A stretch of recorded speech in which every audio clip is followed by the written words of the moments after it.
Bismillahirrahmanirrahim. Assalamualaikum warahmatullahi wabarakatuh.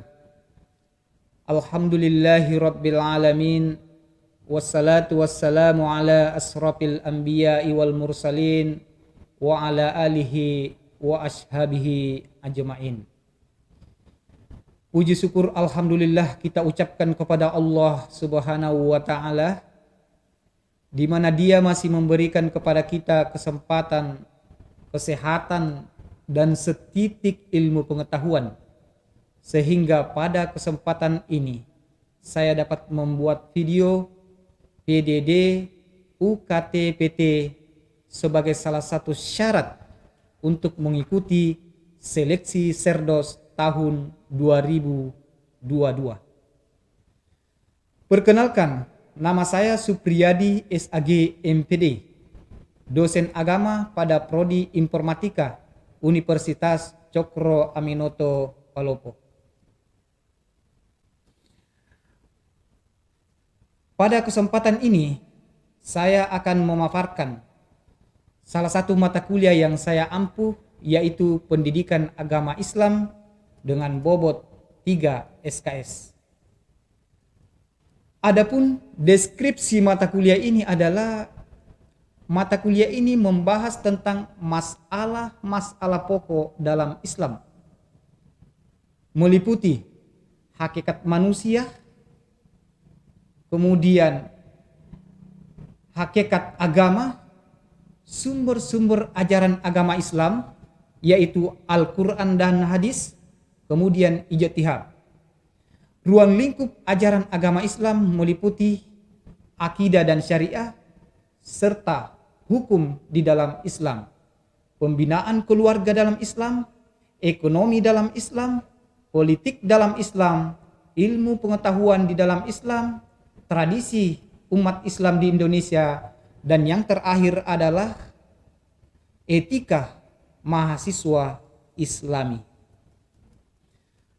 Adapun capaian pembelajaran mata kuliah ini adalah setelah belajar pendidikan agama Islam, diharapkan mahasiswa mampu mengalami peningkatan ketakwaan kepada Allah Subhanahu wa taala. Yang kedua, diharapkan setelah mengikuti perkuliahan ini adalah mahasiswa dapat memiliki kompetensi memahami pokok-pokok ajaran agama Islam. Yang ketiga, kemampuan menerapkan ajaran agama Islam sebagai sumber nilai dan pedoman, serta landasan berpikir dan berperilaku dalam menerapkan ilmu pengetahuan atau profesi yang dikuasai. Dan yang keempat adalah kemampuan menyelesaikan masalah keagamaan dasar dalam kehidupan sehari-hari. Strategi perkuliahan. Adapun strategi perkuliahan adalah perkuliahan berbasis offline dan online dengan menggunakan metode ceramah, diskusi, dan tanya jawab. Setiap kelompok berkewajiban menyajikan makalah ilmiah sesuai topik yang ada pada silabus mata kuliah ini. Kemudian naskah atau file makalah harus diserahkan kepada dosen sebelum dipresentasikan. Makalah yang telah diseminarkan harus direvisi berdasarkan saran dan kritik yang berkembang di dalam seminar. Adapun materi mata kuliah pendidikan agama Islam antara lain dimulai dengan kontrak kuliah, dilanjutkan dengan membahas hakikat manusia, hakikat agama, sumber ajaran agama Islam yaitu Al-Quran, kemudian hadis dan ijtihad. Ruang lingkup ajaran agama Islam terdiri dari akidah, syariah, dan akhlak, pembinaan keluarga dalam Islam, kemudian ekonomi dalam Islam, politik dalam Islam, ilmu pengetahuan dalam Islam, Islam dan tradisi umat Islam di Indonesia, Dan yang terakhir adalah etika mahasiswa Islami. Dalam menentukan nilai akhir akan digunakan pembobotan sebagai berikut. Kehadiran 20%, partisipasi dan akhlak, karena ini adalah mata kuliah pendidikan agama Islam, maka sangat terkait dengan sikap dan akhlak. Jadi bobotnya 30%. Kemudian dilanjutkan dengan ujian tengah semester 20% dan ujian akhir semester 30%. Jumlahnya 100%. Demikianlah yang dapat saya paparkan terkait dengan mata kuliah yang saya ampuh. Setelah ini akan saya tampilkan contoh pelaksanaan kegiatan mengajar di kelas. Assalamualaikum warahmatullahi wabarakatuh.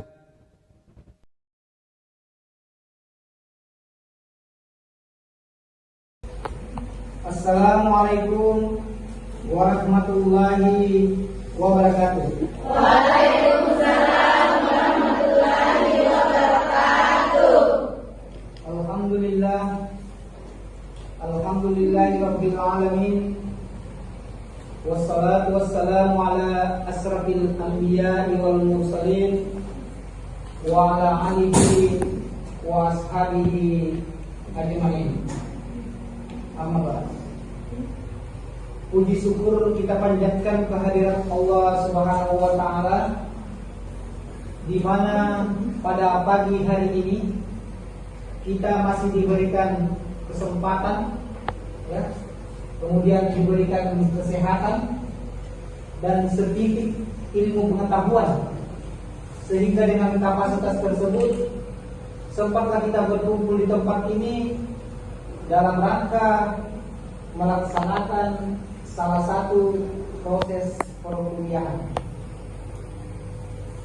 Salawat dan taslim kita persembahkan kepada Nabiullah Muhammad Sallallahu Alaihi Wasallam, Nabi sebagai rahmatan lil alamin. Anak-anak sekalian yang saya banggakan,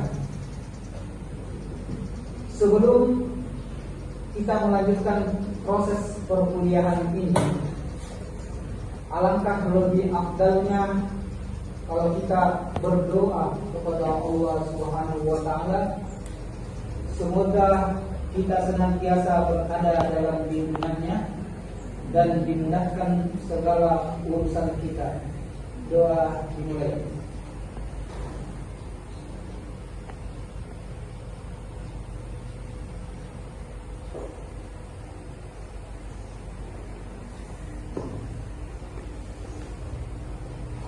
Selesai. Mata kuliah yang kita bawakan pada kesempatan ini adalah pendidikan agama Islam. Kemudian mengurai tentang akidah. Jadi yang kita bahas pada kesempatan ini adalah akidah. Ada yang tahu apa itu akidah? Kepercayaan, betul. Akidah itu adalah keyakinan atau kepercayaan. Pertanyaannya kemudian adalah apa yang harus kita percaya? Apa yang harus kita yakini? Karena banyak hari ini orang mempercayai sesuatu tapi bukan yang seharusnya kita percayai. Nah, yang harus kita percaya dalam materi ini terkait dengan akidah adalah al-imanu an tu'minu billahi wa malaikatihi wa kutubihi wa rusulihi wal yaumil akhiri. Ya. Jadi ini beberapa hal yang harus kita percayai, yaitu harus kita percaya bahwa Allah itu ada. Allah yang menciptakan segala sesuatu yang ada di muka bumi ini, baik yang terlihat maupun yang tak terlihat. Dan sesungguhnya diciptakannya langit dan bumi, inna fi khalqis samawati wal ardh, sesungguhnya diciptakannya langit dan bumi adalah termasuk tanda-tanda kekuasaan Allah Subhanahu wa taala bagi orang yang berpikir. Ya. Yang kedua adalah kita harus mempercayai adanya malaikat. Kemudian kitab-kitab, semua kitab-kitab yang diturunkan oleh Allah Subhanahu wa taala, termasuk kitab yang terakhir itu adalah Al-Qur'an. Itu harus kita yakini dan kita percayai semua apa yang terkandung di dalamnya. Kemudian harus kita meyakini bahwa ada rasul, dan yang paling terpenting lagi adalah kita harus percaya sebagai umat Islam bahwa ada yang namanya hari akhirat, hari pembalasan, di mana hari akhirat ini adalah hari di mana seluruh amalan-amalan kita yang kita lakukan mulai dari kita lahir sampai kita meninggal dunia dipertanggungjawabkan di hadapan Allah Subhanahu wa taala. Makanya orang-orang yang meyakini tentang hari akhirat dengan orang yang tidak yakin dengan hari akhirat haruslah berbeda. Karena bagi mereka yang tidak meyakini adanya hari akhirat, maka pasti dia akan berbuat apa yang dia sukai. Tapi bagi kita yang percaya bahwa ada yang namanya hari akhirat, hari pembalasan, di mana seluruh amalan-amalan kita, baik itu yang bertentangan dengan agama atau yang sesuai dengan agama, akan diberikan balasannya oleh Allah Subhanahu wa taala. Dan yang terakhir itu adalah harus kita percaya namanya qada dan qadar, takdir baik dan takdir buruk. Konsep akidah ini harus mengacu pada tasdikun bil qalbi wa iqrarun bil lisani wa amalun bil arkan. Jadi iman itu harus diucapkan dengan lidah, ya. Kemudian dibenarkan dengan hati kita, kemudian dikerjakan dengan anggota tubuh. Ya, itulah yang dimaksud dengan iman yang sesungguhnya. Karena banyak dalam realitas sosial hari ini, ya, banyak yang kita temukan dalam kehidupan sosial, orang yang mengaku beriman, saya umat Islam, tapi dia sebatas lidah saja. Berarti bukan yang dimaksud dengan yang tadi itu. Ada juga orang mengatakan saya beriman kepada Allah, tapi bukan tidak melakukan hal-hal yang dianjurkan oleh agama. Jadi konsep yang sebenarnya setelah kita ucapkan bahwa saya umat Islam, maka dia harus diucapkan dengan lidah, dibenarkan dengan hati, kemudian dikerjakan dengan anggota tubuh.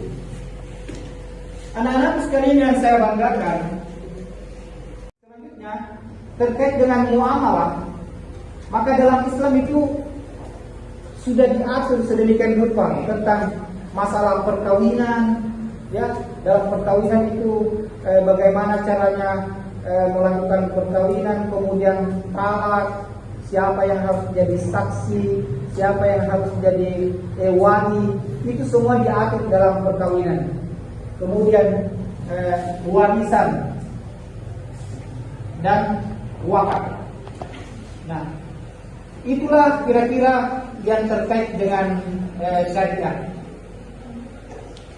Selanjutnya, sebelum saya mengurai hal yang lain, maka saya persilakan kepada anak-anak sekalian, mungkin ada beberapa hal yang ingin ditanyakan. Padanya dipersilakan. Ya, silakan. Siapa namanya? Isdahlia.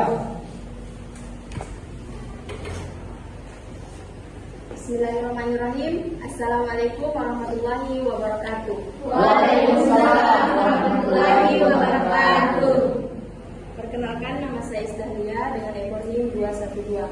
Terima kasih atas kesempatan yang diberikan kepada saya.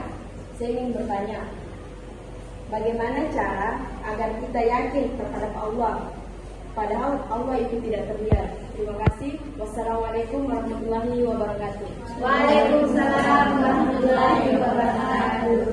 Dan dia Pertanyaannya, bagaimana caranya kita bisa meyakini yang namanya Allah? Padahal kita tidak melihat. Kan biasanya kita dalam kehidupan sehari-hari ya, saya percaya yang namanya siapa namanya? Nia Ramadhani karena ada orangnya, ada ciri khasnya, terlihat. Misalnya ciri khasnya hidungnya begini, kulitnya begini. Jadi kita yakin keberadaannya karena dia kita kenal. Kalau dia adalah anak yang mau dikenal, maka kita harus mengenal ciri khasnya. Oh dia begini, Nia Ramadhani itu adalah putih, kemudian hidungnya begini. Itu bisa kita kenal yang namanya Nia Ramadhani. Tapi pertanyaannya kemudian, bagaimana kalau Allah ini tidak pernah ketemu dengan Allah? Ada yang pernah ketemu dengan Allah? Tidak. Nah, untuk meyakini keberadaan Allah, maka inna fi khalqis samawati wal ardi wa ikhtilafil laili wan nahar. Sesungguhnya penciptaan langit dan bumi adalah terdapat tanda-tanda kekuasaan Allah bagi orang yang. Jadi kalau kita mau meyakini keberadaan Allah, jangan kita mencari zatnya, tapi coba kita amati semua apa yang ada di lingkungan kita ini, termasuk lautan yang begitu luas. Ya, laut yang begitu luas, apakah ada di antara manusia yang mampu walaupun kita kumpulkan seluruh orang yang ada di Papua ini untuk membuat yang namanya laut? Kira-kira sanggup tidak? Tidak. Dia tidak akan pernah sanggup. Kalau dia tidak sanggup, berarti ada sesuatu yang luar biasa, yang maha luar biasa yang bisa menciptakan yang namanya laut ini. Kemudian kita lihat langit yang sangat luar biasa, tidak ada tiangnya, kemudian dia berdiri kokoh. Kira-kira adakah sejenis manusia atau makhluk yang bisa menciptakan yang sejenis langit? Dari semua itu bisa meyakinkan kita bahwa ada zat yang maha luar biasa yang menciptakan segala sesuatu yang ada di langit dan di bumi. Itulah yang harus kita yakini. Tidak perlu kita mencari zatnya, tapi kita amati apa yang ada di sekitar kita. Selanjutnya saya persilakan berikan kesempatan kepada siapa tahu masih ada yang ingin bertanya. Ya silakan. Siapa namanya? Sarmina. Beda tipis. Assalamualaikum warahmatullahi wabarakatuh. Waalaikumsalam warahmatullahi wabarakatuh. Perkenalkan, nama saya Sarmina dengan akronim 197. Terima kasih atas kesempatan yang diberikan kepada saya. Saya ingin bertanya, menurut Bapak, bagaimana menurut Bapak jika ada orang yang rajin sekali lakukan sholat, bagus sholatnya, tapi rajin juga lakukan pelanggaran-pelanggaran, kejahatan-kejahatan, kayak judi, korupsi, gitu. Terima kasih. Wassalamualaikum warahmatullahi wabarakatuh. Waalaikumsalam warahmatullahi wabarakatuh. Pertanyaannya ini memang apa ya? Sering kita saksikan di kehidupan nyata. Ada orang yang rajin sekali sholat, pokoknya tidak ada waktu yang dia tinggal. Setiap waktu sholat dia pergi di masjid. Tapi di sisi lain, setelah dia sholat, dia juga gemar melakukan hal-hal yang bertentangan dengan agama. Banyak sering kita jumpai peristiwa seperti ini. Makanya di dalam Islam itu memang yang dianjurkan oleh agama itu adalah aqimis sholat wa atuz zakat. Ya, dirikan sholat dan tunaikan zakat. Jadi kita tidak pernah memang disuruh mengerjakan. Yang menyuruh kita mengerjakan sholat adalah dosen atau orang tua yang mengerjakan sholat benar. Karena berawal dari mengerjakan sholat, kemudian orang benar-benar berusaha untuk menjauhi segala larangan-larangan. Kalau berbicara mengenai sholat, orang yang sholat tapi sering melakukan hal-hal yang bertentangan dengan agama, maka sholat itu kalau kita mau kembali ke fungsinya adalah inna sholata tanha anil fahsya'i wal munkar. Ya, jadi sangat berbeda dengan bertolak belakang dengan apa yang kita tanyakan tadi. Karena sholat yang baik itu adalah sholat yang mampu mencegah dari perbuatan yang munkar. Jadi sholat yang diterima oleh Allah Subhanahu wa Ta'ala, ciri khasnya akan melekat kepada orang yang sholat. Pasti dia akan berusaha untuk menjauhi segala hal-hal yang dilarang oleh agama. Ya. Jadi kalau ada orang yang kita saksikan dalam kehidupan sehari-hari gemar melakukan sholat, tapi juga gemar melakukan hal-hal yang bertentangan dengan agama, berarti sholatnya perlu diperbaiki, masih bermasalah. Ya.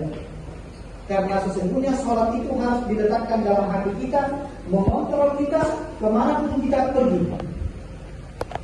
Orang yang bekerja di kantor, sholatnya harus terbawa sehingga dia tidak korupsi. Orang yang mahasiswa misalnya harus terbawa sholatnya kemanapun dia pergi sehingga dia mampu menjadikan sholat itu sebagai pengawasan melekat. Kalau bahasa anunya itu pengawasan melekat. Jadi kemanapun kita pergi, sholat itu harus dikasih itu. Sehingga kalau mau pacaran, ya ada sholat. Mau melakukan persinahan, ada sholat itu. Sia-sia sholat itu. Jadi orang yang sholat tapi juga masih pacaran, berarti sholatnya dipertanyakan. Oke. Mungkin sebagai kesimpulan pada kesempatan ini adalah berbicara tentang akidah. Ya. Akidah itu adalah keyakinan. Apa yang harus diyakini adalah al-iman an tu'minu billahi wa malaikatihi wa kutubihi wa rusulihi wal yawmil akhir. Setelah kita meyakini ini, maka kita harus melakukan ibadah.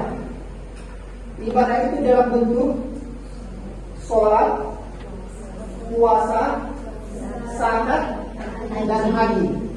Kemudian keempat unsur ini harus mampu memberikan perubahan dalam kehidupan sosial kita, yaitu harus mampu memberikan manfaat bagi masyarakat yang ada di lingkungan kita. Karena hadis Nabi mengatakan, man kana yu'minu billahi wal yawmil akhir falyuhsin jarahu, wa man kana yu'minu billahi wal yawmil akhir falyukrim dayfahu, wa man kana yu'minu billahi wal yawmil akhir falyakul aw yasmut. Kata Nabi, barang siapa yang beriman kepada Allah dan hari akhir, maka hendaklah dia memuliakan tetangga. Barang siapa yang beriman kepada Allah dan hari akhir, maka hendaklah dia memuliakan tamu. Dan barang siapa yang beriman kepada Allah dan hari akhir, maka hendaklah ia berkata-kata baik. Kalau tidak bisa berkata-kata baik, lebih baik dia. Jadi orang yang sudah bagus keyakinannya, kemudian sudah melaksanakan sholat, maka dia harus mampu memperbaiki hubungannya dengan tetangga, memperbaiki hubungannya dengan tamu, kemudian memperbaiki hubungannya dengan lingkungan di mana dia tinggal, termasuk memperbaiki hubungannya dengan sesama mahasiswa. Ya. Jangan sampai kalian sesama mahasiswa terjadi yang namanya konflik-konflik, ya, jangan sampai terjadi. Anak-anak sekalian yang saya banggakan, mungkin demikianlah pertemuan kita pada kesempatan ini. Lebih dan kurangnya mohon dimaafkan. Wabillahi taufiq wal hidayah. Wassalamualaikum warahmatullahi wabarakatuh. Waalaikumsalam warahmatullahi wabarakatuh.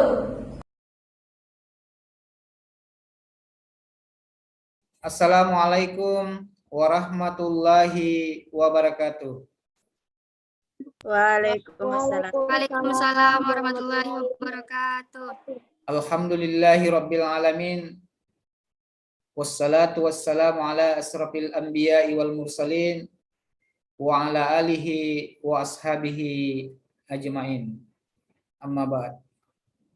Anak-anakku sekalian yang saya banggakan, apa kabar semua? Alhamdulillah baik. Ya, alhamdulillah. Pada pertemuan kali ini, kita akan membahas tentang sumber-sumber ajaran agama Islam. Ada yang tahu apa saja sumber-sumber ajaran agama Islam? Yang pertama adalah Al-Quran. Ya. Al-Quran itu adalah wahyu Allah yang diturunkan kepada Nabi besar Muhammad Sallallahu Alaihi Wasallam lewat malaikat Jibril sebagai pedoman bagi umat manusia. Yang kedua adalah hadis. Hadis itu adalah segala perkataan dan perbuatan Nabi. Itu yang disebut dengan hadis. Kemudian selanjutnya, sumber ajaran Islam yang ketiga adalah ijtihad. Ijtihad itu adalah kesungguhan untuk mencari hukum tentang suatu hal yang tidak ada pada Al-Quran dan hadis. Sampai di sini ada pertanyaan? Saya Pak. Ya, silakan.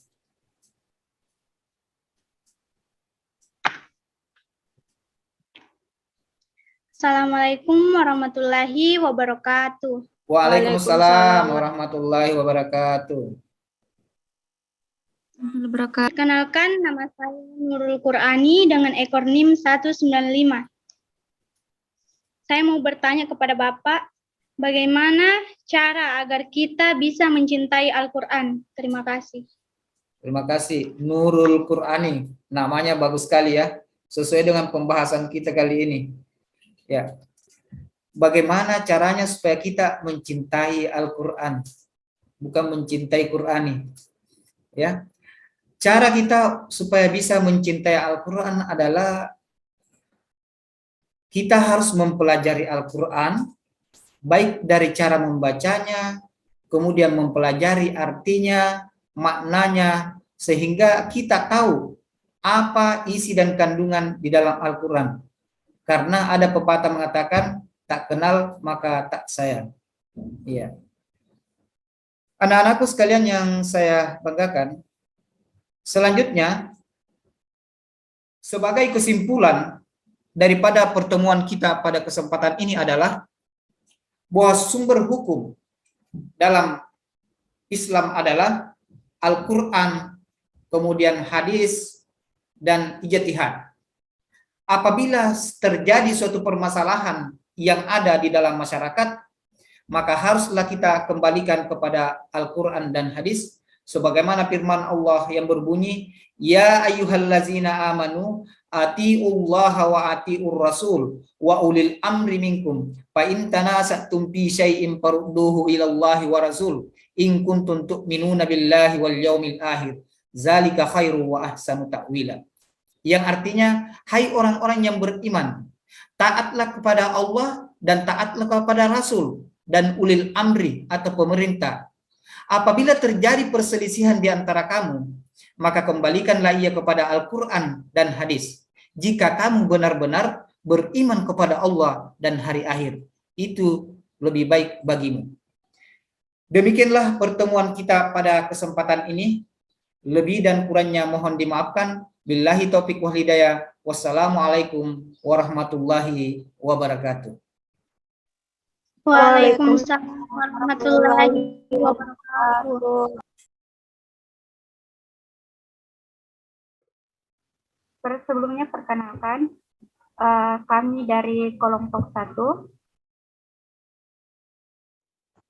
Baik, seperti yang sudah jelas, kita lanjut ke pertanyaan ketiga dari Nuranisa.